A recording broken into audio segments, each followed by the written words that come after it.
దివ్యత్వం మీలోనే ఉంది. ఓ సింహాలారా రండి, మేము గొర్రెలం అని మీరు అనుకునేలా చేసే ఆ మాయను విసిరిపారేయండి. మీరు అనంతమైన ఆత్మస్వరూపులు, స్వేచ్ఛాజీవులు, ధన్యులు, శాశ్వతులు. మీరు వస్తువులు కాదు, శరీరాలు కాదు.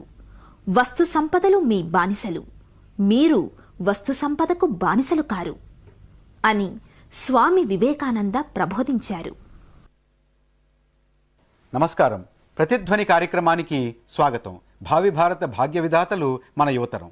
యువతరం ఏం ఆలోచిస్తోంది, వారి ఆందోళనలేమిటి, వారిని కదిలించేదేమిటి, సమాజం పట్ల వారి నిబద్ధత ఏమిటి, వారిలో ఉన్నటువంటి ఉత్సాహం ఎంత, సాహసం ఎంత అనేటటువంటి విషయాలు ఒక ప్రత్యేకమైనటువంటి చర్చను చేపట్టాం.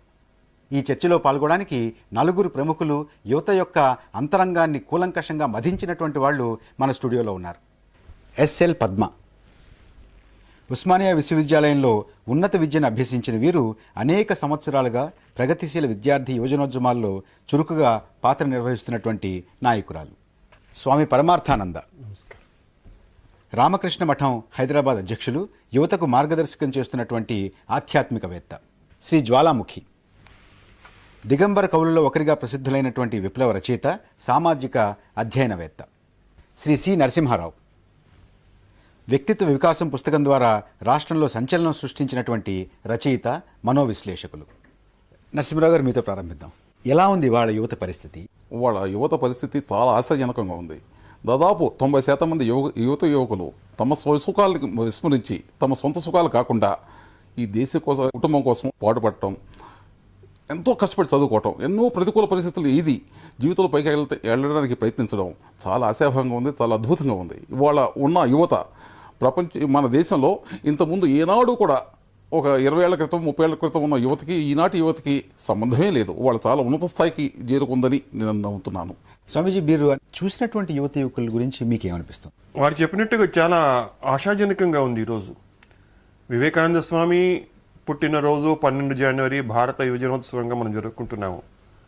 వారు దాదాపు 130 సంవత్సరాల కిందటే అన్నారు, భారత యువత నా ఆశా జ్యోతి అని. ఆశా జ్యోతి అంటే ఈరోజు అది నిజమవుతోంది అని అనిపిస్తుంది నాకు. మనం యువత తప్పుదారి పడుతోంది అని చెప్పి చాలా వారిని నిందిస్తాం, కానీ అది సరైనది కాదేమో అనిపిస్తూ ఉంటుంది. ఎందుకంటే మన సంస్థలో మనకు దాదాపు గత సంవత్సరం 50,000 మంది యువత వచ్చి శిక్షణ పొందారు. వాళ్ళందరినీ కూడా అట్లా అట్లీస్ట్ 70-80% మనం ప్రశ్నించినట్టయితే మాకు జీవితంలో ఏదో సాధించాలి ఉన్నది, మాకు సరైన మార్గదర్శనం చూపెట్టేవాళ్ళు లేదు ఈ రోజుల్లో. అందుకోసమే మేము ఏం చేయాలి, ఎట్లా చేయాలి, ఏం చేయాలి అని తెలియకపోతుంది. అందుకే మేము వివేకానందుని అడుగు జాడల్లో నడిచినట్టయితే మన జీవితం బాగుపడుతుంది అనే ఉద్దేశంతో వివేకానందుని సాహిత్యాన్ని, అతని ఆదర్శాలని మన ముందు ఉంచుకొని నడుస్తున్నామని చెప్పి చాలా మంది ఒక పాజిటివ్ అవుట్లుక్ అలా మనకు కనబడుతోంది. జ్వాలాముఖి గారు, మీకేమనిపిస్తుంది? యువత ఒక సామాన్య వాచకం కాదు. పట్టణ యువత వేరు, పల్లె యువత వేరు. అంతేకాకుండా యువతకు కూడా క్లాస్ ఉంటుంది, వర్గం ఉంటుంది, వాళ్ళు వచ్చినటువంటి కుటుంబ నేపథ్యం ఉంటుంది. కుటుంబ నేపథ్యం నుంచి వాళ్ళు ఆలోచిస్తారు. బాగా మధ్యతరగతిలో కొత్తగా సంపన్న వర్గాలైనటువంటి వాళ్ళు కెరీరిజానికి మొత్తం దేశాన్ని తాకట్టు పెడుతున్నారు. ఏదో సాధించాలని కెరీర్ ఏమీ లేదండి. అమెరికాకు పోవటం సాధించడం ఏమిటి? ఎన్ఆర్ఐలుగా శక్తివంతమైనటువంటి వారు వాళ్లను మిస్లీడ్ వ్యవస్థ చేస్తున్నారు. వాళ్ళు చాలామంది అన్నమో రామచంద్రాయ అని ఆకలితో నకనకలాడేటువంటి పేదవారికి ఆధ్యాత్మికత బోధించే హక్కు లేదని వివేకానందుడు హెచ్చరించాడు కూడా. కాబట్టి గ్రామాల నుంచి వలస వెళుతున్న వాళ్ళు ఈ దేశం యొక్క మూల ఆదివాసులు, మూల నిజమైన భారతీయులు. నగరంలో ఉండి ఎప్పుడు నిచ్చెన ఎక్కుతామనేటువంటి వాళ్ళు కాదు. వాళ్ళ పట్ల వ్యతిరేకత లేదు, వాళ్ళు కలగాపులగం చేస్తున్నారు. పద్మగారు, ఒకటి ఉందండి, ఒక మంచి కవి అన్నాడు, యువతరం శిరమెత్తితే లోకమే మారిపోదా అని. ఈరోజు నేను గమనిస్తున్న దాంట్లో పట్టణ యువతి యువకులకి, గ్రామీణ యువతి యువకులకి చాలా తేడా ఉంది. పట్టణ యువతి యువకుల్లో, ముఖ్యంగా చదువుకున్నటువంటి యువతి యువకుల్లో వాళ్ళ స్వలాభము, వాళ్ళ కెరీరు, వాళ్ళ జీవితము, వాళ్ళ బ్రతుకు, వాళ్ళ కుటుంబము అన్నంత మేరకు మాత్రమే, వ్యక్తిగత జీవితానికి మాత్రమే పరిమితం అవుతున్నారు తప్పితే వాళ్ళు ఈ దేశ భవిష్యత్తును, ఈ దేశం కోసం పాటుపడాలని, ఈ దేశంలో నేను అనేక మార్పులకు దోహదం చేసేటువంటి శక్తి నాకుంది అనే వైపుగా ఆలోచించడం అనేది లేదు. ఆదర్శవాదం లేదా? ఆదర్శవాదం చాలా తక్కువ పర్సెంటేజ్లో మాత్రమే ఉంది. ఎందుకు దానికి కూడా కారణం ఉంది, చాలా తక్కువ పర్సెంటేజ్. అదే ఎవరైతే ఈ సమాజంలో ఈ దేశ భవిష్యత్తు కోసం ఉత్పత్తిలో భాగస్వామ్యమైనటువంటి యువకులు, ఉత్పత్తిలో భాగస్వామ్యమైనటువంటి కుటుంబాల నుంచి అటువంటి యువతి యువకులు వారి మాత్రం మనసుల్లో ఆదర్శవాదం ఉండాల్సినటువంటి చోటుని, ఆ స్థలాన్ని ఏం ఆక్రమిస్తాం? ఆ స్థలాన్ని ఆక్రమించింది చాలా ఉన్నాయి. ఒకటి, నిరాశ నిస్పృహలు ఆక్రమించాయి. కొంతమందికి మాత్రమే ఉద్యోగాలు పొందేటువంటి ఒక సామాజిక దుర్భర పరిస్థితి నేడు ఉండడం వల్ల ఆ యువతి యువకుల్లో నిరాశ నిస్పృహలు, నేను భవిష్యత్తులో బతకగలుగుతానా లేదా అనేటువంటి కెరీర్ వైట్ పాయింట్ ఆఫ్ వ్యూలో దానికోసమే ఆలోచించే సెక్షన్ ఒకటైతే, ఇంకొక సెక్షన్ యువతి యువకుల్లో ఎలా ఉన్న పరిస్థితి అంటే, వాళ్ళు ఈ దేశంలో నాకు అన్నీ సమకూరి ఉన్నాయి, నేను డిస్కోటెక్కులు, తర్వాత ఫ్యాషన్ టెక్నాలజీలు, లేకపోతే పబ్ కల్చర్లో ఉండి జీవితం అంటే ఎంజాయ్ చేసేటువంటి సెక్షన్గా ఉన్నటువంటి యువతి యువకులు ఉన్నారు. ఇంకొక సెక్షన్ యువతి యువకులకు సంబంధించిన దాంట్లో ఎంతో కొంత తాము కొంత గడుపుకుంటూ కూడా ఈ దేశం కోసం నేను కూడా ఆలోచించాలి, ఈ దేశం కోసం నేను పాటుపడాలని ఆలోచించేటువంటి సెక్షన్ కూడా ఉంది. నరసింహరావు గారు, ఇంత పరస్పరమైనటువంటి వైరుధ్యం, విరుద్ధమైనటువంటి భావాలు ఉన్నటువంటి యువత ఇవాళ మంది కానే కాదు. నేటి యువత పూర్తిగా చెడిపోయింది. వాళ్ళకి ఆదర్శవాదం లేదు, వాళ్ళు పైగా పెద్దలంటే గౌరవం లేదు, వీళ్ళకు ఒక లక్ష్యం లేదు. వీరితో భావి సమాజం ఎలా రూపొందుతుందో నాకు అర్థం కాకుండా ఉందని ప్లేటో 2300 సంవత్సరాల క్రితం అన్నాడు. ప్లేటో అన్నమాట ప్రతి తరంలో కూడా వృద్ధులు లేక వయసు మళ్ళిన వారు ప్రతి ఒక్కళ్ళు కూడా యువతని ఆక్షేపిస్తూ ఉంటారు. వీళ్ళ ఎడ్లిజం లేదంటారు, చాపల్యం ఉందంటారు, వాళ్ళ అన్ని బలహీనతలు ఉన్నాయంటారు, మా రోజులు ఉన్నట్టు లేదంటారు. కానీ వాళ్ళ యువత అత్యున్నతంగా ఉంది. వాళ్ళ పల్లెటూరు గ్రామ పట్టణాల యొక్క తేడా ఏమీ లేదు. వాళ్ళ 90% వాళ్ళ పట్టణాల్లో ఉన్న వాళ్ళంతా పల్లెటూరు నుంచి వచ్చిన వాళ్ళే. అంతే తప్ప రేపు వాళ్ళు కూడా రావచ్చు, లేక అక్కడే urban comforts in rural areas కూడా ఏర్పడవచ్చు. నరసింహరావు గారు, వాళ్ళ ముందు ఉన్నటువంటి బలమైనటువంటి కోరిక, లక్ష్యం ఏమిటి వాళ్ళకి? వాస్తవికంగా మాట్లాడుకుందాం, మన దేశం పేద దేశం. 90% మంది దాదాపు పేదరికంలో ఉన్నారు. కొద్దిమంది 10 మంది ఉన్నత సమాజంలో ఉండవచ్చు, లేక ధనవంతులు కావచ్చు, సంపన్నులు కావచ్చు. ఆ పేదరికంలో ఉన్న వాళ్ళు తాము కొంచెం కనీసం పేదరిక స్థాయి నుంచి బయటికి రావాలి, ఒక కనీస గౌరవ స్థాయి పొందాలి అని భావించడంలో తప్పి ఉందండి. ఎవరికి వాళ్ళు ఆలోచించుకోకుండా దేశం గురించి ఆలోచిస్తుంటే పల్లెటూళ్ళలో ఉన్న ఒక కార్మికుడు ఆలోచించగలడా, ఒక చిన్న రైతు ఆలోచించగలరా? ఎవరు ఆలోచించగలరు? దేశాన్ని గురించి ఒక శక్తి సామర్థ్యాలు ఉన్న వాళ్ళే ఆలోచించగలరు. శక్తి సామర్థ్యాలు పెంచుకునే దశలో ఉన్నాం ఇప్పుడు యువత. అంతే తప్ప వాళ్ళ ఉన్నత స్థానానికి ఎదిగిన వాళ్ళంతా కూడా పల్లెటూరు నుంచి వచ్చిన వాళ్ళే. మనమంతా పల్లెటూరు నుంచి వచ్చిన వాళ్ళమే. అంతే తప్ప పల్లెటూరు నుంచి రేపు వాళ్ళు ఇక్కడ రావచ్చు, లేక అక్కడే పెద్దగా ఎదగవచ్చు. అంతే తప్ప పల్లెటూరు యువత వేరు, పట్టణ యువత వేరు, వీళ్ళంతా సుఖలాస్తత్వం ఉందన్నదే చాలా తప్పు మాట్లాడి. ఇప్పుడు ఉన్నటువంటి యువతలో కనపడుతున్నటువంటి విలక్షణమైనటువంటి మీకేం కనపడుతుంది? వారిలో ముఖ్యంగా ఈరోజు ఏదైనా సాధించాలి అని ఒక తపన ఉన్నది. పద్మజ గారు అంటున్నారు అది కేవలం దృశ్యంతో సరిపోదు అని. కాదు, వారిని ఎవరు మార్గదర్శనం చేసేవాళ్ళు ఈ రోజుల్లో? యువత, నేను అది చెప్పాలి అంటే ఇప్పుడు సమయాభావం లేదు. ఎన్ని ఉదాహరణలు మా దగ్గరికి వస్తాయి.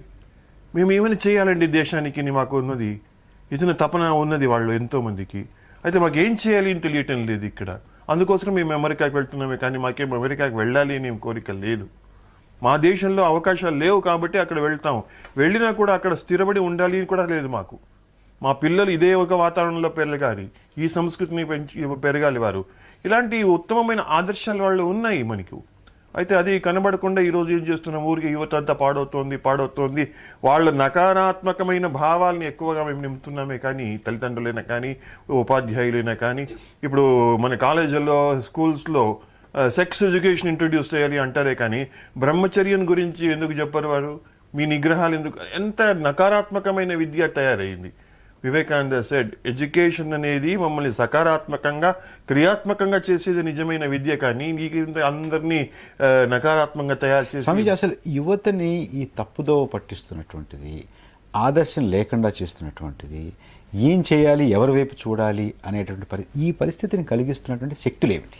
ముఖ్యంగా మన విద్య, అది సరి అయిన ఒక విద్య లేకుండా నెగటివ్ విద్య వారికి అందిస్తున్నాం. కాబట్టి ఎడ్యుకేషన్ అంటే కేవలం పొట్ట కొరకే, ఉద్యోగం సంపాదించుకోవడం కొరకే అనే మన భావాలను వాళ్ళని నింపుతున్నాం మనం. నిజమైన విద్య అంటే వాళ్ళ వ్యక్తిత్వ వికాసం కావాలి. మంచి గుణాలు, నిస్వార్థత, ప్రేమ, శాంతి ఇవన్నీ పెరిగేట్టుగా చూడాలి. మన దురదృష్టం ఏమిటంటే ఈరోజు సెక్యులరిజం అనే ఒక దీంతో మంచి అంశాలన్నీ తీసి పారేస్తున్నాం మన విద్యాభ్యాస క్రమంలో. బాల్యము నుండే వారికి ఏ మంచి విషయాలు చెప్పేవాళ్లే లేరు. కాబట్టి వాళ్ళు అలా తయారవుతున్నారు. స్వార్థమే జీవిత లక్ష్యం అనుకుంటున్నారు. అది కాదు. నిజంగా నువ్వు ఆలోచిస్తే నీ జీవితం అనేది ఇంకొకరి మంచి కొరకు, నువ్వు చదువుకున్నా, డాక్టర్ అయినా, ఇంజనీర్ అయినా, ఏమైనా కానీ నిన్ను నువ్వు చూసుకో, నీ కుటుంబాన్ని అంతా. అయితే దాంతో పాటు నువ్వు నీ ఎక్స్ట్రా ఎనర్జీ, ఎక్స్ట్రా ఇదేమైనా ఉన్నదో అవన్నీ కూడా సమాజం మేలు కొరకు ఉపయోగించుకో చెప్పేవాళ్ళు ఎవరు? జ్వాలాముఖి గారు, మీకు కనపడుతున్నటువంటి విలక్షణమైనటువంటి గుర్తులు ఏమిటి యువతలో? చాలా దేశంలో ప్రమాదకరమైన పరిస్థితులు వచ్చినప్పుడు దేశంలో ఉండే మేధావులు లేక మఠాధిపతులు ఆలోచించలేని పద్ధతిలో యువకులు ఆలోచించగలుగుతున్నారు. సంస్కారం చాలా ముఖ్యం. ఈ సంస్కారాన్ని ఇచ్చేటువంటి అంశాలు విద్యలో చెప్పడం లేదు. అది కేవలం కెరీరిజం నిచ్చెనలకు పోయినాయి. కెరీరిజం నిచ్చెనకు పోయిన తర్వాత కమిట్మెంట్ అనేది ఉండదు. వ్యక్తిని సమిష్టి నుంచి వేరు చేసేటువంటి తత్వం ఆధునిక విద్య. వ్యష్టి తత్వం, నేను నా, దాన్ని తాత్విక ప్రపంచంలో కూడా వాళ్ళు స్వార్థం అన్నారు. నేను నా అనేది దేశం యొక్క ఆలోచనగా మారిపోయింది. Become an engineer, become a doctor. ఆ ఆబలో మనిషి మానవ మూల్యాలు దెబ్బతింటున్నాయి. తల్లిదండ్రుల అవసాన కాలంలో తనయులు దగ్గర లేనటువంటి పరిస్థితి ఏర్పడుతున్నది. దీన్ని కాపాడగలమా? తర్వాత దేశం ముందు దేశ నాయకులు, మీ దృష్టిలో ఏమిటి ఈ శక్తులు? ఈ రకంగా రాజకీయాలకు బాధ్యత వహిస్తున్నటువంటి వాళ్ళు, పాలక వర్గాల వాళ్ళు దేశం ముందర ఒక సమాజం యొక్క ఆల్టర్నేటివ్ ఏమిటి అది పెట్టలేకపోయారు. దేశం స్వాతంత్రోద్యమ కాలంలో దేశం స్వాతంత్రం కావాలనేది మన ముందర ఒక ఆదర్శం ఉంది. దానికోసం అన్ని కులాలు, అన్ని మతాలు, అన్ని ప్రాంతాలు కూడా తమ గీట్లు చెరిపేసి ఉద్ధృతంగా దూకినాయి. కానీ దేశం వచ్చిన తర్వాత ఏ సమాజం కావాలి మనకు? నరసింహారావు గారు, ఒక సమిష్టి ఆదర్శం యువత ముందు ఉందా ఇవాళ? సమిష్టి ఆదర్శం యువత ముందు అట్ట ఉంచండి, పెద్దవాళ్ళ ముందు ఉందా? సమాజం ముందు ఉందా? అమెరికాలో ఉన్న యువత మన యువతని పోల్చండి, చైనాలో ఉన్న యువతని మన యువతని పోల్చండి, ఏ దేశంలో ఉన్న యువతనైనా మన యువతతో పోల్చండి. వీళ్ళు ఎందులో ఎవరికి తీసిపోరు. అందరికన్నా ఎక్కువ ఆదర్శ భావాలు ఉన్న వాళ్ళు, అందరికన్నా ఎక్కువ కష్టపడతారు, అందరికన్నా తమ కుటుంబాన్ని ఎక్కువ ప్రేమిస్తారు, తమ తోటి వాళ్ళని ఎక్కువ ప్రేమిస్తారు. అంతే తప్ప మన యువతని అలా నిందించడం సబబు కాదు, కానే కాదు. కాదండి, దేశాల మధ్య యువతను కాదు, ఏ దేశంలో ఉన్నటువంటి యువత అయినా వాళ్ళ సామాజిక కర్తవ్యాలు నిర్వర్తించడం సంబంధించిన అగ్రభాగాన ఉంటారు. సామాజిక బాధ్యతలు అయితే ఆ సామాజిక పరిస్థితులు ప్రొవైడ్ చేస్తున్నవి ఏవి అనేది ఇక్కడ ప్రశ్నించాలి. అవి ఎటువైపు? ఇప్పుడు మన భారతదేశమే తీసుకుంటే, మా దేశంలో మన పాలకులే, ఈ దేశాన్ని పరిపాలిస్తున్న పాలకులే మాదేమీ లేదు, మీరు ఏది కావాలంటే అది మేము చేస్తాము అని చెప్పి కాళ్ళ సాగిలబడి ఈ రోజు మన పాలకులు అక్కడ చేసినప్పుడు ఈ దేశ యువతను కూడా అటువైపు మాత్రమే టర్న్ చేస్తారు, అటువైపు మాత్రమే టర్న్ చేస్తున్నారు. అసలు ఈ పరిస్థితికి కారణమైనటువంటి ప్రధానమైన శక్తులు ఏమిటి? ఒకటి నేను బలంగా ఫీల్ అవుతుంది ఏంటంటే, ఈ దేశంలో యువత నిర్వర్తించే కర్తవ్యాలు, ఈ దేశంలో ప్రపంచంలోనే యువత నిర్వర్తించే కర్తవ్యాలు చాలా ఉన్నాయి. నిర్వర్తించగలరు కూడా, ఏదైనా సాధించగలరు కూడా, అంత శక్తి యువతకు ఉంది. కానీ ఆ శక్తి ఉన్నటువంటి యువకులకు సంబంధించిన దాంట్లో ఈరోజు ఇప్పుడు ఇందాక స్వామి గారు చెప్పారు, అంటే వాళ్లకు ఉంది కానీ చుట్టూ లేదు, అంటే వాళ్ళ మనసుల్లోకి రావడానికి చుట్టూ పరిస్థితులు కల్పించలేకపోతున్నాయి అంటున్నారు. అంటే మేము ఫీల్ అవుతుంది ఏంటంటే, ఈరోజు సమాజంలో ఉన్నటువంటి అనేక అంశాలు ఆ వ్యక్తిని నువ్వుగా ఆలోచించుకొని నీకు ఒక బాధ్యత ఉంది అనే వైపుగా ఆ వ్యక్తిని ఆలోచింపజేయకుండా సరుకు మూసబోసిన పద్ధతిలో యువతుల్ని ఈరోజు ఏమైపు ఆలోచింపజేస్తున్నాయి? ఈ దేశం కోసం నేను పాటుపడాలి, లేకపోతే ఈ కుటుంబ వ్యవస్థలో మహిళల కోసం, యువతుల కోసం నేనేం చేయాలి, కట్నాల హత్యలకు గురవుతున్న వాళ్ళ కోసం నేనేం చేయాలని వైపుగా ఎట్లా అలంకరించుకోవాలనే వైపు ఏది అక్కడ దోహదపడుతుంది అంటే మార్కెట్ దోహదపడుతుంది అక్కడ. అట్లాగే ఇప్పుడు అనేక కోర్సులు చదివి వాళ్ళు ఈరోజు దేశం కోసం ఏదో ఒక తన ఉత్పత్తిలో భాగస్వామ్యం కావాలనుకునే సెక్షన్ ఉన్నటువంటి వాళ్ళని ఈరోజు ఏది దోహదపడి చేస్తుంది? ప్రేమ ముసుగులతోటి సినిమాలు ఏవైతే కల్చర్ ఈరోజు విద్యార్థుల మీద వేస్తున్నా అవి ఈరోజు కనపడుతుంది. సినిమా హీరో ఈరోజు ఆదర్శం అవుతున్నాడు. ఈ దేశ భవిష్యత్తు కోసం, దేశాన్ని నిర్మించడం కోసం భగత్ సింగ్ పద్మ గారు సినిమా హీరో, క్రికెట్ స్టారు, చదరంగం ఆడేటటువంటి వారు, బ్యాడ్మింటన్ ఆడేటటువంటి వారు, వీళ్ళు గాయకులు, గాయకులు, వీళ్ళు ఆదర్శం కాకూడదా? కావచ్చు, కానీ దానికోసం చచ్చిపోతున్నారండి. టికెట్ల క్యూలో నిలబడి ఈ దేశ యువత ఒక సినిమా హీరో, లేకపోతే ఒక బ్యాడ్మింటన్ ఆటగాడు, లేకపోతే ఒక పాప్ సింగర్ మనకు ఆదర్శం. అంటే ఒక కళని గుర్తించడం, కళని అభిమానించడం, కళాకారులుగా దాన్ని ఆస్వాదిస్తూ దాన్ని ఈ సమాజ అభివృద్ధికి దోహదపడే విధంగా చూడడం అనేది ఇంపార్టెంట్. ఆ వైపుగా యువతను చేస్తుంది అనేది ఈ సమస్యకు పరిష్కారంగా భారత ప్రభుత్వం ఎప్పుడో నిర్ణయించింది. ఏ కళాకారుడు కాదు, స్పోర్ట్స్ మెన్ కాదు, ఎవరు కాదు, నిజమైన ఆదర్శ యువతకు వివేకానంద స్వామి ఒక సన్యాసి. అయితే ఆ ఎలాంటి సన్యాసి వాడు? యువ సన్యాసి. దేశాని కొరకు renunciation and service, these are the twin ideals, intensify her in those channels అని ఎంత గట్టిగా చెప్పారు. దేనికి భయపడవద్దు, మీరు అద్భుతమైన పనులను చెయ్యబోతున్నారు. భయపడిన మరుక్షణం మీరు ఎందుకూ పనికిరారు. ఈ ప్రపంచంలోని ఘోరమైన బాధలన్నింటికీ అసలు కారణం భయమే. అన్నింటికన్నా గొప్ప మూఢనమ్మకం భయమే. భయమే మన దుఃఖాలన్నింటికీ ఏకైక కారణం. నిర్భయత్వం క్షణంలో మనకు స్వర్గాన్ని కొనితేగలదు. కాబట్టి లెండి, మేల్కొండి, గమ్యాన్ని చేరుకునే వరకు ఆగకండి అని స్వామి వివేకానంద ప్రబోధించారు. స్వామి వివేకానంద చెప్పినట్టుగా మన దేశ యువతలో ఇనప కండరాలు, ఉక్కు నరాలు కనపడుతున్నాయా? కనబడుతున్నాయి, ఆ సాహసం కనబడుతున్నాయి. అయితే దాన్ని సరిగ్గా మనం అర్థం చేసుకోకపోతున్నాం. ఇవన్నిటికీ కారణము విద్యాభ్యాస క్రమంలో ఉండే లోపం. వివేకానంద స్వామి విద్యాభ్యాసం గురించి ఏమన్నారు? We want that education by which character is formed అన్నారు. Strength of mind is increased, intellect is expanded and by which one can stand on one's own feet. ఈ 4 సూత్రాలు చెప్పారు. కానీ నువ్వు ఇంజనీర్ అవుతావా, డాక్టర్ అవుతావా, అవన్నీ ఏదైనా కావచ్చు. ఈ లక్షణాలు కనబడటం అసలు లేదు. గత తరం కన్నా ఇప్పుడున్నటువంటి తరం ఈ యువత వల్ల దేశ భవిత ఎలా ఉంటుంది? అద్భుతంగా ఉంటుందండి. ఈనాటి యువత మనం ఊహించలేని ఎత్తులకు ఎదుగుతున్నారు.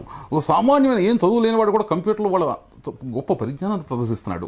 అంతేకాదు తోటివారి పట్ల, తన కుటుంబ సభ్యుల పట్ల, అందరి పట్ల ఒక బాధ్యతను కనపరుస్తున్నాడు. భారతదేశంలో ఉన్న యువతులే కేవలం తమ కుటుంబ సభ్యుల పట్ల సరైన బాధ్యత కనపరిచేది ప్రపంచంలో మరి ఎక్కడా కనపరచరు. పైగా వీళ్ళు ఇంత బాధ్యత కనపరుస్తుంటే వాళ్ళు ఏదో తప్పుదో పడుతున్నారు. అది ఇప్పుడు కొత్త విలువలు మారుతూ ఉంటాయి. విలువలు ఎప్పుడు కూడా మాత్రమే కొత్త విలువలు వచ్చి పడుతూ ఉంటాయి. ఆ విలువలు వస్తుంటే ఆ విలువలను అర్థం చేసుకోకుండా ఈ యువత అనుకున్నట్లేదని చెబుతాం భావ్యం కాదు. తర్వాత ఇంకో చిన్న విషయం అండి, ప్రతి ఒక్కళ్ళు దేశం కోసం నువ్వేం చేస్తున్నావు అని అడుగుతాం. ప్రతి ఒక్కళ్ళు ఒక సహాయంగా పవిత్రంగా బ్రతుకుతున్న వాళ్ళని ఈ దేశం కోసం నువ్వేం చేస్తావు అంటే వాళ్ళని బ్లాక్మెయిల్ చేయటం. అంటే నువ్వు పవిత్రంగా బతుకు, తన నిజాయితీగా పవిత్రంగా బతుకుతా, తన జీవితాన్ని తను గడుపుతా, కొంతమందికి వీళ్ళంతా కొంతమంది సహాయపడుతుంటే దేశంలో ఇన్ని కష్టాలు ఉంటే నువ్వేం పట్టించుకుంటావు, వాళ్ళు ఇంత బాధపడతాను నువ్వేం పట్టించుకుంటావు అని అడుగుతాం అన్నదే అది దాదాపు మోరల్ బ్లాక్మెయిలింగ్ అండి. అది కాదండి. ఈ దేశం నన్ను డాక్టర్ చేసింది. పల్లెల నుంచి వచ్చినటువంటి రైతులు, శ్రామికులు, వాళ్ళు చెమటోడ్చి పోడ్చినటువంటి దాని మీద నేను అయ్యాను. ఈ దేశం పంటలతో నేను డాక్టర్ని అయ్యాను. ఈ దేశం పంటలతో నేను ఇంజనీర్ అయ్యాను, కలెక్టర్ని అయ్యాను. ఈ దేశానికి తిరిగి ఇవ్వాల్సిన బాధ్యత ఉందని జ్వాలాముఖి గారు, ఆ రకమైనటువంటి ఒక భావన అసలు మనం కలిగిస్తున్నాం, మన సమాజం కలిగిస్తున్నాం. మన చదువులో అది భాగం లేదు. నువ్వు డాక్టర్ కాగానే సర్టిఫికేట్ తీసుకుని వాడు పోతుంటే అయ్యా ఇక్కడ ఈ సుమాని వచ్చింది వాళ్ళకి సేవలు చేయి రావడానికి డాక్టర్లు లేరు. ఇది చాలా విషాదకరమైన పరిస్థితి కదా. కాబట్టి వ్యక్తి నిష్పన్నం అవుతున్నది అన్ని తెలివితేటలు అంటున్నాను. వ్యక్తి నిష్పన్నం కావటాన్ని వీరు తెలివితేటలు, శక్తి సామర్థ్యాలు అంటున్నారు. వ్యక్తి నిష్పన్నమైనటువంటి నైపుణ్యం ఏదైతుందో అది సమాజపరంతం కానంత వరకు దానికి చెడు భవిష్యత్తే ఉంటుంది. ఇప్పుడు ఈనాడు ఇక్కడ నిపుణులైనటువంటి వాళ్ళు విదేశాలకు వలసపోయిన తర్వాత స్థితిగైన తర్వాత అంత్యక్రియలకు రాలేని, తన తల్లిదండ్రుల అంత్యక్రియలకు రాలేని పరిస్థితి ఉంది. కాబట్టి ఇలాంటి పరిస్థితుల్లో దేశం ముందు ఇది యువతను మేము ఆక్షేపించడం లేదు. యువత ముందు ఒక ఆదర్శం పెట్టడంలో ఈ సమాజానికి బాధ్యత వహిస్తున్న పాలకవర్గం విఫలమైంది. ఇప్పుడు యువత తనకు తోచిన పద్ధతిలో ఒక సెక్షన్ తనను తాను అసర్ట్ చేసుకుంటుంది. అది కొంచెం చాలా భయంకరంగా కనపచ్చు. ఎందుకంటే చాలా చల్లగా ఉండేటువంటి వాళ్లకు వేడి పదార్థాలు చాలా భయంకరంగా ఉంటాయి. వాళ్ళు ఏమంటారు, ఈ సమాజం టోటల్గా మారాలి, ప్రభుత్వాలు మారితే మాకేం లేదు. ప్రభుత్వాలు మారితే కేవలం మనం చూస్తున్నాం అసెంబ్లీలో ఎలా కొట్టుకుంటున్నారు, ఎలా తిట్టుకుంటున్నారు. కాబట్టి సిస్టమ్ మారాలనేటువంటి వాళ్ళు ఈ యువత తెచ్చిందే. మతం ఎప్పటికీ కూడా గతాన్ని ఆధారం చేసుకొని క్యారెక్టర్ బిల్డప్ చేయమంటున్నారు. ఇప్పుడు మత ఎదురకు మినిమంగా వ్యక్తికి ఒక రక్షణ ఉండేది ప్రాచీన సమాజంలో. ఇప్పుడు రక్షణ లేదు. ఇప్పుడు వీడు చాలా పరిపూర్ణుడై బయటికి వచ్చినప్పటికీ కూడా వాడికి ఒక దారి లేదు. ఈ దారి కల్పించడంలో మతం పెద్దలు కానీ అలాగే దేశ సమాజం విఫలమైందా? వారి ముందు ఒక ఆదర్శాన్ని పెట్టడంలో, వారిలో కొంత ఆదర్శవాదాన్ని నింపడంలో? సమాజంలో ఆదర్శవాదం లేదండి. మనం ఏ సమాజం నుంచి వచ్చామండి? దాదాపు స్వాతంత్రం వచ్చే సమయానికి 60% మంది 70% మంది నిరక్షరాస్యులు, దాదాపు 90% మంది అతి కడు పేదరికంలో ఉన్నారు. ఆ సమాజం నుంచి వస్తున్నాం మనం. ఆ సమాజాన్ని ప్రగతి విప్లవమే నడుస్తున్నాం. మన సాహిత్యం, మన రాజకీయాలు, మన యొక్క సాంప్రదాయం, మన సంస్కృతి, మన కళలు, మన సంగీతం, ఇవన్నీ కూడా వాళ్ళలో ఒక రకమైనటువంటి ఆదర్శ భావాన్ని నింపలేకపోతున్నాయా? అంటే అంతకుముందు ఉన్న ఆదర్శవాదాలు ఇప్పుడు ఏమీ పోలేదండి, ఆదర్శభావం ఏం పోలా. అంతకుముందు సమాజంలో కొనసాగిన ఆదర్శం వాళ్ళకి అలాగే యథాతథం కొనసాగుతుంది, ఇంకా పెరుగుతుంది తప్ప. కానీ కొత్త ఆదర్శం జ్వాలాముఖి గారు చెప్పినట్టుగా వ్యష్టి ఆలోచన నుంచి సమిష్టి ఆలోచనకి వారిని సమిష్టి ఆలోచన చేసేవారు ప్రపంచంలో ఎవరైనా ఉన్నారా? ఎక్కడ ఉన్నారు? ఎవరో ఒక పార్టీలో ఉండొచ్చు, ఒక ముఠాలో ఉండొచ్చు తప్ప సమిష్టి ఆలోచన అంటే మొత్తం సమాజాన్ని అంతటి గురించి ఒక వ్యక్తి ఆలోచించాలి మీరు నిర్దేశించడం చాలా తప్పు అండి. అది ఒక వ్యక్తి లేక ఒక యువకుడు తన కుటుంబాన్ని గురించి ఆలోచిస్తాడు, సమాజాన్ని గురించి, తన చుట్టూ సమాజాన్ని గురించి ఆలోచిస్తాడు. స్వామి వివేకానంద ఆలోచించాడు, దయానంద సరస్వతి ఆలోచించాడు, గాంధీ ఆలోచించాడు. అయ్యా ఈ సమాజం బాగుపడేంత వరకు మనం బాగుపడి కూడా చెడిపోతాం. చాలా విచిత్రమైన వైరుధ్యం ఇది కాదు. నేను బాగుంటా, చుట్టూ కర్ఫ్యూ ఉంటే నేనేం చేస్తా? నా ఇంట్లో శవాల మధ్యన నేనేమి నిర్మలంగా ఉంటా? సార్ నేను ఫీల్ అవుతుంది ఏంటంటే అండి, అది జ్వాలాముఖి గారు చెప్పింది చాలా కరెక్ట్. ఈ దేశంలో ఉండేటువంటి యువత ముందు ఆల్టర్నేటివ్ చూపించడంలో, ఒక ఆదర్శాన్ని చూపించడంలో, రెండోది కన్స్ట్రక్టివ్ ఆలోచనలకు సంబంధించినటువంటి భావాలకు సంబంధించి మన విద్యా విధానంలో లేనటువంటి స్థితి కూడా ఒకటి ఉంది. ఇంకా మూడో అంశం ఏంటంటే, నేను గాలిలో ఎగరగలుగుతాను అని చెప్పి నేను ఎగరే భావన నాకు వచ్చి నేను ఎగురుతాను అనుకున్నంత మాత్రం మనం ఎగరలేం సమాజంలో. దానికి కావాల్సినటువంటి అన్నిటిని సమకూర్చుకోగలిగినప్పుడు ఎగరగలుగుతాం. అయితే ఇక్కడ రెండు రకాల భావాల మధ్య సంఘర్షణ, ఇప్పుడు మా మధ్య చర్చలకు సంబంధించిన రెండు రకాల భావాల మధ్య, నీకు పుట్టుకతోటే నువ్వు చాలా మంచిగా నువ్వు ఇలా ఉండాలనుకుంటే నువ్వు అలా ఉండగలుగుతావు, అది నీ క్యారెక్టర్, అట్లా ఉండగలుగుతావు. మేమనేది ఏంటంటే, ఎస్ నేను ఈ దేశంలో నేను ఇప్పుడు ఇక్కడ నుంచి వెళ్ళేటప్పుడు చాలా సెక్యూర్డ్గా నేను వెళ్ళాలని నేను అనుకుంటున్నాను ఇక్కడ నుంచి. కానీ నేను సెక్యూర్డ్గా వెళ్ళాలనుకుంటున్నప్పుడు నా వెనక డ్రైవర్ మంచోడు లేడు, నా పక్కన డ్రైవర్ మంచోడు లేడు, నన్ను గుద్దేశాడు, యాక్సిడెంట్ చేశాడు, పోయాడు, నా ప్రాణం పోయింది. ఈ దేశంలో అనేక మంది యువకులు కూడా వాళ్ళకు సంబంధించిన వాటి కోసం వాళ్ళు వ్యక్తి నిర్మాణం చేస్తూ సామాజిక వ్యవస్థలో తమ భాగస్వామ్యాన్ని పంచుకోవడానికి వెళ్తున్నటువంటి యువకుల్ని అట్లా పంచుకోకుండా ఉండేటువంటి ఒక సామాజిక దుర్భర పరిస్థితి మన సమాజంలో నెలకొన్నది.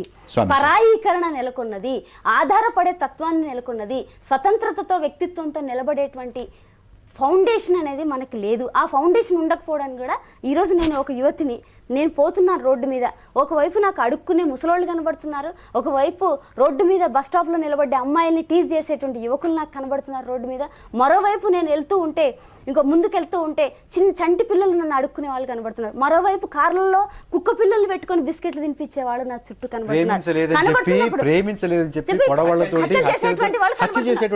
నాకు ఇలాంటివి కనబడుతూ ఉన్నప్పుడు, ఇన్ని రకాల సామాజిక అంతరాలు నా చుట్టూ యువత ముందు కనబడుతున్నప్పుడు ఎటువైపు ఎంచుకోవాలి అనేటువంటి ఒక మార్గదర్శక సూత్రాలని ఇవ్వగలిగేటువంటిది ఏదంటే పాలకులు మాత్రం. అది ఇవ్వడంలో ఫెయిల్యూర్ అయ్యారు. మనం ఎంతవరకు పాలకుల పైన ఆధారపడి ఉంటామే కానీ పాలకులు తప్ప ఇంకెవరు మనకు ఆధారం లేదా? మరి వై షుడ్ వి డిపెండ్ అంత పొలిటీషియన్స్ పైన? అంటే ఆవిడ అనేది ఆ పరిస్థితులు సృష్టించడానికి కారకులు. ఇప్పుడు ఈ రోజు యువతయే ఒక 20 సంవత్సరాల తర్వాత పాలకులుగా మారుతారు. అప్పుడు ఎందుకు ఈ మార్పులను తీసుకురాకూడదు? మన పాలకులు కూడా ఒకప్పుడు యువకులే, వారు కూడా యువకులే. అది అలాంటప్పుడు వారు తమ బాధ్యతలను ఎందుకు గుర్తించడం లేదు? సమాజం అంతా ఈరోజు స్వార్థపూరితంగా తయారైంది, అంతే. ముఖ్యంగా చెప్పాలి, ఆ స్వార్థపూరిత సమాజాన్ని చూసి యువత కూడా అరే ఇదే మంచిదావో ఏమిటో అనుకుంటారు. వివేకానంద అన్నాడు, అది కాదు రినౌన్సియేషన్ అండ్ సర్వీస్. రినౌన్సియేషన్ అంటే అందరూ సన్యాసులు కావాలని కాదు, నీ స్వార్థాన్ని త్యాగం చెయ్యి. నీ ఒక ఆలోచన నీ కుటుంబము నీ పరిసరాల్లో కాకుండా మొత్తము ఒక యువ జనాంగాన్ని గురించి ఆలోచించ చెయ్యి. అందుకోసమే ఈ బుక్ లో నేను ప్రత్యేకంగా వారి కోరిక యువతకి ఇచ్చేటటువంటి సందేశం ఏమిటి? మీ భవిష్యత్తుకు మీరే నిర్మాణకర్తలు. స్వామి వివేకానంద చెప్పిన మాట, you are the creators of your own destiny. మేము వారి తప్పు వీరి తప్పు అని అంటే ఏమి లాభం లేదు. ఎవ్వరు మేము నీళ్ళలో ములుగుతూ ఉంటే మేమే వచ్చి రక్షించుకోవాలి, కానీ వాళ్ళు రక్షిస్తాడు వీళ్ళు రక్షిస్తాడంటే ఎవరు రక్షించరు. కాబట్టి అలాంటి సమయంలో యువత ఏం ఆలోచించాలి? నా జీవితం ఎట్లా బాగా చేసుకోవాలి, అన్ని రంగాల్లో కూడా, కేవలం ఒక ఆర్థిక రంగంలోనే కాకుండా చేసుకొని ఎన్లైటెడ్ సిటిజన్షిప్, నా ఎక్స్ట్రా ఎనర్జీస్ దీనన్నిటినీ కూడా ఏ విధంగా సమాజం మంచి కొరకు నేను ఉపయోగించుకోగలుగుతాను, ఈ విధంగా ఆలోచించిన ప్రతి ఒక్కడు కూడా ఆలోచించినట్టయితే తప్పనిసరిగా దేశ భవిష్యత్తు అనేది ఉజ్వలంగా ఉంటుంది. జయప్రకాష్ నారాయణ ఒక మంచి మాట అన్నాడు, ఆఖరి మనిషికి ఈ దేశం ఇచ్చింది ఏమిటి? ఆఖరి మనిషికి అంత్యోదయ అన్నాడు. ఆఖరి వాడికి న్యాయం జరగాలి. ఆఖరి వాడికి న్యాయం జరగాలంటే వాడికి ఇయ్యాల్సిన అంశం. ఈనాడు సునామీలో చాలామంది చూస్తే వాళ్ళని బిచ్చగాళ్ళని చేసినాం మనం. కడుపు తరుక్కపోదండి, వాడు ఇల్లంతా కూలిపోయింది, వాడు బిచ్చగాడు అవుతున్నాడు. ఇది ఇస్తా ఇట్లా పారేయటమా? ఇది దేశం యొక్క రెస్పాన్సిబిలిటీయా? ఎంతమంది లక్షల మంది యువకులు ఉన్నారు ఈనాడు సేవ చేయడానికి ముందుకు ఒక్క మాట ఇవ్వండి, ఒక్క సౌకర్యం కల్పించండి. కాంట్రాక్టర్లకు ఇస్తున్నారే, ఈ ప్రాజెక్టులన్నీ కాంట్రాక్టర్లకు ఇచ్చి దేశం నాశనమైంది. యువతతో చేయించారు. స్కూళ్ళు కాలేజీలు కేవలం మనుషుల్ని స్వార్థపరులు చేయడానికే వస్తున్నారు. వాళ్ళందరినీ ఈ కాంట్రాక్టులు రద్దు చేసి వాళ్ళ చేత ప్రాజెక్టులు కట్టించండి, రోడ్లు వేయించండి, అది చదువులో భాగం చేయండి. శ్రమను చదువు నుంచి దూరం చేశారు. శ్రమని ఎప్పుడైతే చదువు నుంచి దూరం చేశారో సంస్కారం పోయింది. తల్లిదండ్రుల్ని తల్లిదండ్రులుగా అనటం లేదు, గురువుల్ని గురువులుగా అనటం లేదు, తోటి మానవుడిని తోటి మానవుడుగా అనటం లేదు.